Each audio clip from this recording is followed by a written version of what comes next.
આમ તો ગુજરાતમાં વિકાસને લઈ અને અનેક વાતો કરવામાં આવે છે. ખેડૂતોની સમસ્યાને લઈ અને અનેકવાર આપણે એવું સાંભળ્યું છે કે ખેડૂતોને કોઈ પણ પ્રકારે તકલીફ નહીં થાય એવું કામ કરવામાં આવશે એવા નિવેદનો સાંભળીએ છીએ. પરંતુ હવે જેતપુરમાં ખેડૂતો દ્વારા એક વાતને લઈ અને સતત વિરોધ કરવામાં આવી રહ્યો છે અને આખરે પરિણામ ન આવતા ખેડૂતો દ્વારા જે કરવામાં આવ્યું એની ચર્ચા કરીશું. નમસ્કાર, હું છું ઉજ્જવલ અને આપ જોઈ રહ્યા છો નિર્ભય ન્યૂઝ.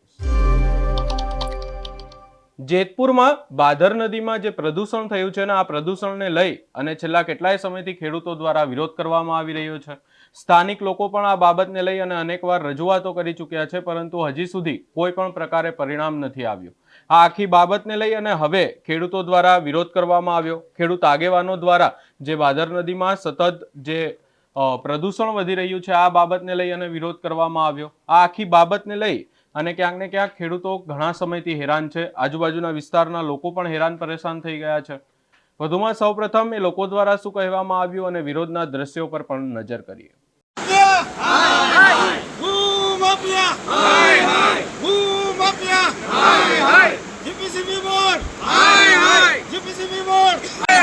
ગુજરાત સરકાર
આ આખી બાબતને લઈ અને જીપીસીબી સામે પણ અનેક સવાલો ઊભા થઈ રહ્યા છે. કારણ કે અહીંયા ખેડૂતો દ્વારા સ્પષ્ટ એવું કહેવામાં આવી રહ્યું છે કે જીપીસીબીને આ આખી બાબતને લઈ અને અનેકવાર રજૂઆતો કરવામાં આવી.